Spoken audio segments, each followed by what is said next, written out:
କେମିତି ଆଜ୍ଞା ଡାକୁଛନ୍ତି ସର୍ବ ଦେବଗଣ ମାନ ତସ୍ମାତ୍ ବିଭ୍ରତ ବ୍ରହ୍ମା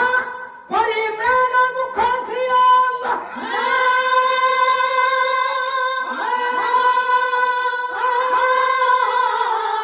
ସରସାଂ ଶବ୍ଦ ବଦନାନାଂ ପ୍ରାପୋଧିନି ମାରି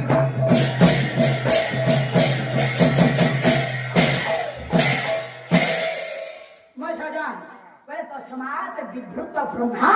परिभ्राण मुख श्रेय कहले उम्रान ब्रह्मा को सम्मुख देवता मानकर मुख गुड़ाक मो बापा झाउरी मौरी जाती प्रात धिधि मानिब प्रात काले पदम गुड़ाक जमी सुप्त हो जाए काकर आघात झाउरी मौरी जाए ये ब्रह्मा सम्मुख देवता मान मुख गुड़ाक आगे देवता मान मुख पद्म नयन पद्म पात पद्म हस्त पद्म ये सब पद्म गुड़ाक झाउरी मौरी किसी ना अच्छा सर्वदेव गुण माने जणेबे आज्ञा निज दुख तारकासुर पाद तले खटा ताले केउ देवता आज्ञा कि अभियोग जणाई आज्ञा स्रष्टा ब्रह्मा गोटे देवता मो बापा गोटाए श्लोक गोटाए देवता गोटाए श्लोक प्रथमे कहिबे आज्ञा चंद्र देवता कालिदास कुमार संभव काव्य करे सर्वाधि श्लोक प्रांजल गोटाए भूल नाही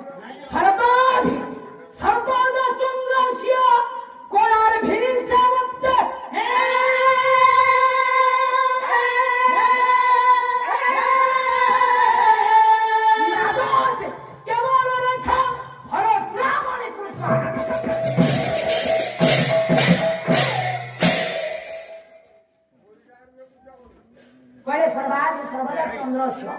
चंद्र देवता कहिले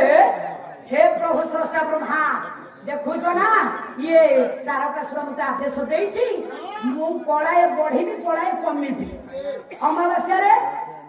टोटाले कमिबी पुनर्बार पळाए पळाए बड़ी पूर्णिमा तिथि रे पूर्ण चंद्र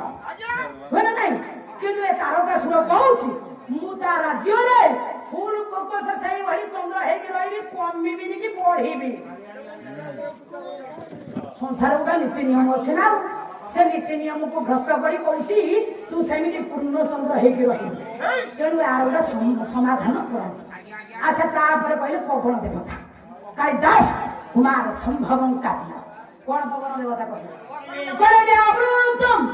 गति उद्यान कुसुम सेन सात्वचा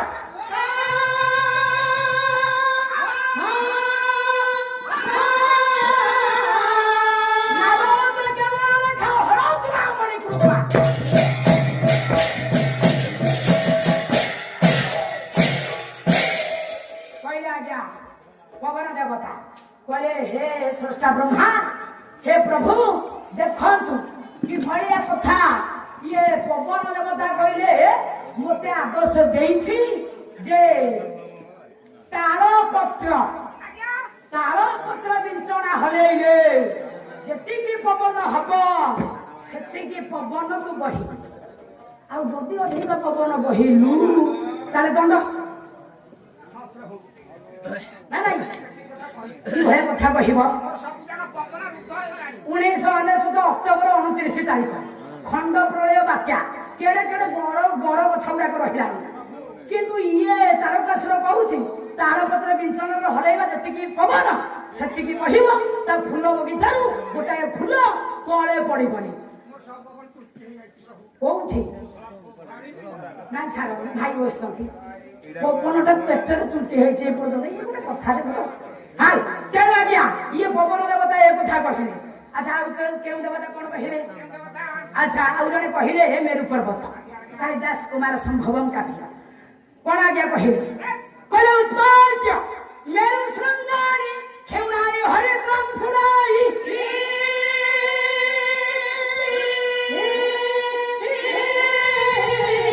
आक्रीड़ा प्रबंध रचित शास्त्र